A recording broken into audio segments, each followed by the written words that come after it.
पिछली कहानी में हमने सुना कि संध्या जब उस फैक्ट्री से बाहर भाग रही होती है तो उसे बॉक्स से निकलता हुआ एक लड़का दिखाई देता है और जिसे संध्या पहचानती थी, क्योंकि जैसे ही वो उसकी आवाज़ सुनती है और उसे देखती है तो वो बोलती है, सोनू तुम।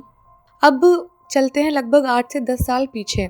जब संध्या कॉलेज में थी तो संध्या वो गर्ल्स ग्रुप की लीडर नहीं होती है, मतलब बहुत सुंदर, बहुत प्यारी दिखने में, और हर लड़के की क्रश जो होती है ना, वो संध्या वैसी लड़की थी। तो संध्या चमची टाइप की लड़कियों से घिरी रहती थी हमेशा और ऐसे लीडर टाइप का समझती थी अपने आप को, और उसे अपने खूबसूरती पे, चीजों पे बहुत घमंड था। मतलब कहने का ये है कि संध्या बहुत पॉपुलर थी अपने कॉलेज में। अब एक दिन की बात है, संध्या अपने दोस्तों के साथ कैंटीन में बैठी हुई थी और ऐसे ही दोस्त यार जो उसके थे वो ऐसे ही उसकी तारीफों के पुल बांध रहे थे, झूठे ही सही। तो वो बात कर रही थी अपने दोस्तों से, तभी सामने से एक लड़का आया। उसके हाथ में एक लेटर था। अब वो लेटर जहाँ संध्या बैठी थी ना, वहाँ पे रखा उसने और संध्या को आंखों से इशारा किया उसको पढ़ने का, मतलब उठाने का, और थोड़ा सा आगे बढ़ गया। अब जैसे ही वो आगे बढ़ के खड़े होकर देखने लग गया कि संध्या उठा रही है उस लेटर को या नहीं, तो संध्या ने वो लेटर उठाया और उस लेटर में खून से आई लव यू लिखा हुआ था। और उसके साथ में बैठे चमचे दोस्त जो थे ना, वो करने लगे कि अरे संध्या देखना, किसी ने खून से तुझे लेटर दिया है, क्या बात है संध्या, क्या बात है। ये सारी बातें होने लग गई। संध्या थोड़ी सी और चौड़ी हो गई कि अच्छा ऐसे कैसे किसी की हिम्मत हो गई लेटर वेटर देने की। तो वो लड़का वहीं पे खड़ा था, उसी के सामने संध्या ने वो जो लेटर दिया था उसके टुकड़े टुकड़े करके ऐसे हवा में बहा दिए और अपने दोस्तों को बोलने लग गई कि चलो यहाँ से कहीं और चलते हैं, यहाँ नहीं बैठेंगे। तो चलते चलते संध्या की दोस्त ने बोला कि अरे ये लड़का वही है ना सोनू। तो संध्या ने बोला कौन सोनू, मैं नहीं जानती इसे। तो उसकी दोस्त बोलने लगी कि अरे ये ना वो अपने कॉलेज में पढ़ता भी है और साथ में part time as a courier delivery boy काम करता है। तो संध्या ने कहा अच्छा चलो ठीक है। तो संध्या की दोस्त कहने लगी अरे तुझे कैसे नहीं पता, ये तो इतना बदनाम लड़का है, इसको तो सब जानते हैं, मतलब बहुत बदतमीज टाइप का है। तो संध्या ने कहा नहीं मुझे नहीं मालूम, खैर छोड़ो ना ये सब बातें, कुछ और बात करते हैं, मेरा वैसे भी बहुत दिमाग खराब है। तो संध्या थोड़ा एटीट्यूड दिखाते हुए आगे बढ़ गई दोस्तों के साथ में और वो लड़का वहीं पे खड़ा है, सब देखता रहा। अब वो लड़का ना संध्या के बहुत पीछे सा पड़ गया था, मतलब संध्या जहाँ जाती है ना, कैंटीन में, कॉलेज में, रास्ते में, सब जगह फॉलो करता रहता था उसको।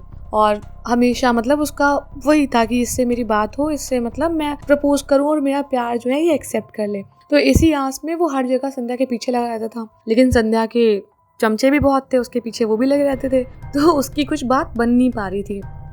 खैर अब उसने एक आध बार संध्या को रोकना चाहा, बात करनी चाहिए संध्या से कि मतलब मुझसे मिलके बात करो एक बार और मैं तुमसे कुछ कहना चाहता हूँ ये वो, बट संध्या उसको भाव देती नहीं थी कभी भी। वो अपने दोस्तों के साथ बिजी हो जाती थी और उसको बिल्कुल भी मतलब घास नहीं डालती थी। लेकिन अब ये कैसे हो सकता है, एक तो कोई ऐसा ईगोइस्टिक लड़का हो, उसको फिर मतलब ऐसी कोई लड़की मतलब उसका ईगो बार बार ब्रेक करे तो वो अच्छा नहीं लगता ना। तो मे बी उसने इस बात को ईगो पे ले लिया होगा अपना। अब एक दिन की बात है, जब संध्या कॉलेज से घर जाने को निकली ना, तो ये लड़का उसका पीछे तो रोज करता ही था। तो रास्ते में देखा उसने कि संध्या अकेली जा रही है, तो बाइक बिल्कुल इसके सामने लगा दी, एकदम किसी हीरो जैसा बॉलीवुड के, और संध्या को रोक के बोलने लग गया कि मैं तुमसे कितनी ज्यादा बातें करना चाहता हूँ और तुम मेरी फीलिंग्स को एक्सेप्ट क्यों नहीं कर रही हो, तुम क्यों नहीं समझ रही कि मैं तुम्हें कितना ज्यादा प्यार करता हूँ। तो संध्या ने कुछ खास जवाब नहीं दिया और बोली कि मुझे जाने दो, मुझे परेशान मत करो इस तरह से। और ऐसे कह के वो थोड़ा सा आगे बढ़ने लग गई। तो उस दिन उस लड़के ने कुछ नहीं कहा कि चलो ठीक है कोई बात नहीं, आगे बढ़ गई, वो अपना चली गई घर। उस दिन कोई सीन नहीं हुआ। अब 2-4 दिन के बाद ना फिर वही चीज़ हुई, मतलब ये लड़का बदनाम था, संध्या को मालूम था, तो संध्या इससे बचना चाहती थी। लेकिन फिर कुछ दिन बाद ये लड़का फिर से वैसे ही संध्या को कॉलेज के बाद मिला बाहर और बोलने लग गया कि क्या तुम्हें पक्का यकीन है तुम मुझसे प्यार नहीं करती, और अगर तुम मुझसे प्यार नहीं करती हो तो मुझे साफ साफ बता दो। तो संध्या ने बोला कि हाँ मैं तुमसे प्यार नहीं करती और मुझे तुम में कोई इंटरेस्ट नहीं है, और अब मुझे आज के बाद कभी परेशान मत करना, चले जाओ यहाँ से। अब ये तो और ईगो पे लग गई बात उसके।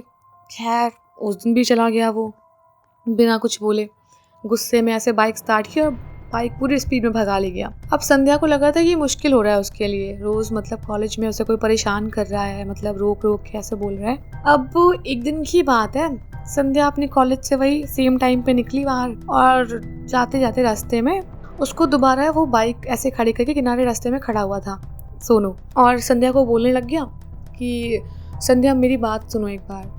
तो इसने सोचा रास्ते में क्या सीन क्रिएट करना। ठीक है, बोलिए आप बताओ। तो बोलने लग गया कि मैं तुमसे बहुत ज़्यादा प्यार करता हूँ और तुम मेरी बात को क्यों नहीं मानती, और अगर तुम मेरी बात एक्सेप्ट नहीं करी तो मुझे बताओ कि तुम क्या चाहती हो कि मैं तुम्हारे लिए करूँ और तुम्हें विश्वास हो जाए। तो संध्या ने कहा नहीं, मुझे तुमसे कुछ नहीं करवाना है और मुझे कोई विश्वास भी नहीं करना, मतलब ठीक है, मैं तुम्हें पसंद नहीं करती, दैट्स इट। तो बोला कि नहीं नहीं, तुम मुझे बताओ, मैं तुम्हें बहुत पसंद करता हूँ और अगर तुम मेरी लाइफ में नहीं आई तो बस फिर तुम किसी और की लाइफ में भी नहीं जाओगी, और या तो मैं नहीं रहूँगा या फिर तुम नहीं रहोगे, मतलब ये सब बोल के उसको बोलने लग गया। तो संध्या तब भी नहीं मान रही थी कि नहीं, मुझे इस सब में कोई इंटरेस्ट नहीं है। तो सोनू ने बोला कि ठीक है, मैं तुम्हें आखिरी मौका देता हूँ और इस बार तुम सोच लो, क्या तुम मुझे सच में प्यार करती हो, और अगर तुम्हारा जवाब हाँ है तो ठीक है, और अगर तुम्हारा जवाब ना है तो मैं तुम्हें तुम्हारे पूरे घर के एरिया में और कॉलेज में सब जगह बदनाम कर दूंगा कि तुम कितनी गिरी हुई लड़की हो। खैर, कहानी से हटके अगर कोई रियल लाइफ में किसी लड़की को ऐसे स्टॉक करता है या परेशान करता है तो वुमेन हेल्पलाइन हमेशा उसके लिए अवेलेबल है और वो जब चाहे लड़की तब कांटेक्ट कर सकती है, और उसके बाद ऐसे रोमियोज का ना बहुत अच्छे से इलाज भी किया जाता है। तो अब आजकल के टाइम में वो सीन नहीं रहा कि लड़की डर के मारे घर में बैठ जाएगी या फिर डर जाएगी, नॉट एट ऑल, कभी डरने की जरूरत नहीं है। खैर, कहानी में वापस आते हैं। तो अब इस बात से जो संध्या थी थोड़ा टेंशन में आ गई। खैर, संध्या ने बोला कि चलो ठीक है, इस बारे में तुम्हें सोच के बताऊंगी और अभी मुझे प्लीज जाने दो, मुझे लेट हो रहा है घर जाने को। तो सोनू साइड हो गया, संध्या आगे बढ़ गई। अब सोनू को लग गया था कि कल का फॉर्मूला काम कर गया है, डर के मारे शायद अब कुछ ना कुछ तो कहेगी। तो सोनू फिर उसे रास्ते में मिला इस बार और बोलने लग गया कि संध्या, तुम मुझे बताओ तुमने क्या सोचा है अब हमारे रिश्ते के बारे में। तो संध्या ने बोला कि अभी उतना, मतलब मुझे टाइम तुम थोड़ा दो, मैं सोचूंगी इस बारे में, और अभी ऐसा कुछ है नहीं बट फिर भी मैं सोचूंगी। तो उस लड़के ने बोला ठीक है, आज एक काम करता हूँ मैं, तुम्हारे पास कल रात 12 बजे तक का टाइम है, तुम अच्छे से सोच लो, सारी बातें जो तुम्हें सोचनी है सब कुछ सोच लो और मुझे बता देना, और अगर तुम्हारा जवाब ना में होगा तो जो मैंने कहा था वो मैं करके दिखाऊंगा। अब इस बात से संध्या को थोड़ा लगने लग गया कि यार ये बात तो थोड़ी सीरियस हो रही है। अब संध्या ने बोला कि तुम ना मेरे घर से थोड़ी सी दूर एक पहाड़ी है ना, मुझसे वहाँ मिलो, मैं तुमसे इस बारे में वहाँ बात करूंगी, क्योंकि मैं यहाँ तुमसे सारी बातें नहीं कर सकती और अभी मेरे पास इतना टाइम भी नहीं है। तो उस दिन मैं एक बार भले क्लास बंक करके आऊंगी लेकिन तुमसे इस बारे में बात करूंगी, और तुम इस बारे में इतना टेंशन मत लो कि मतलब मैं प्यार नहीं करती। खैर, मैं सब कुछ बताऊंगी तुम्हें, बट अभी मुझे थोड़ा टाइम दो। तो सोनू को तो उम्मीद जग गई, भाई यही तो वो चाहता था कि अरे बस एक बार कैसे भी हाँ कह दे, और यही हो रहा था अभी फिलहाल, प्लान उसके हिसाब से चल रहा था। तो इतना क्या कि संध्या ने ऐसे उसको मुस्कुराते हुए पूछा कि तुम आओगे ना मिलने। तो उसने बोला कि हाँ, क्यों नहीं आऊँगा। तो संध्या ने बोला कि ठीक है, तुम आओगे तो मतलब मैं जो बोलूँगी तुम करोगे ना। तो उसने कहा कि तुम कहीं मुझे पहाड़ी से कूदने को नहीं बोलोगे, कि मतलब पहाड़ी से कूद के दिखाओ मुझे प्यार करते हो। तो संध्या ने बोला कि अच्छा, तुम तो कहते मुझसे बहुत प्यार करते हो और मैं जो कहूँगी तुम वो करने को तैयार हो, और अब तुम मरने से भी डरने लग गए प्यार में। तो सोनू ने बोला अरे ऐसी कोई बात नहीं है, तुम जो कहोगी मैं उसके लिए तैयार हूँ। यार ये तो अलग बात थी, मैं जरूर आऊंगा तुमसे मिलने के लिए। तो इतना सुनते ही ना संध्या ने सोनू के कंधे पे ऐसे थपथपाया थोड़ा सा हाथ से 2-3 बार और बोला कि तुम कितने कच्चे खिलाड़ी हो ना, चलो तुमसे मिलती हूँ जल्दी। और इतना कह के संध्या आगे बढ़ गई। अब सोनू था ही मतलब बहुत ही बदतमीज किस्म का इंसान, तो उसके दोस्त थोड़ी दूरी पर खड़े थे।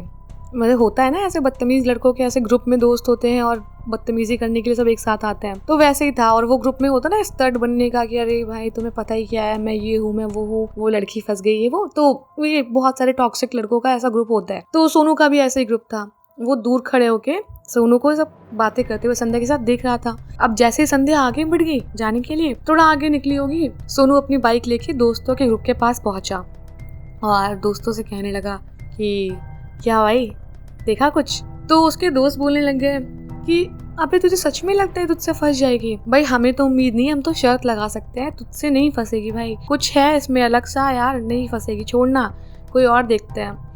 तो ये सोनू बोलने लग गया कि अरे भाई तुझे पता ही क्या है, अभी उसने मुझे मिलने को बुलाया है, समझ रहा है ना।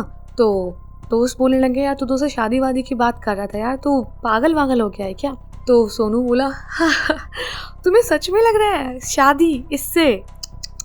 अरे यार तुम्हें तो पता ही होगा मेरा फंडा क्या है, मेरा फंडा बहुत क्लियर है, बस एक बार कोई मिलने आ जाए थोड़ा बहुत प्यार व्यार हो जाएगा और बात खत्म ना यार। मेरा वन नाइट स्टैंड का सीन है और कुछ भी नहीं है। अब शादी वादी की बात तो यार लड़कियों को करनी ही पड़ती है यार, ये ऐसे कहाँ सुनती हैं। जैसे इसने ये सब बोला सोनू ने, दोस्त खूब तेज तेज ठहाके मार के हंसने लग गए कि अरे यार भाई क्या बोल दिया यार।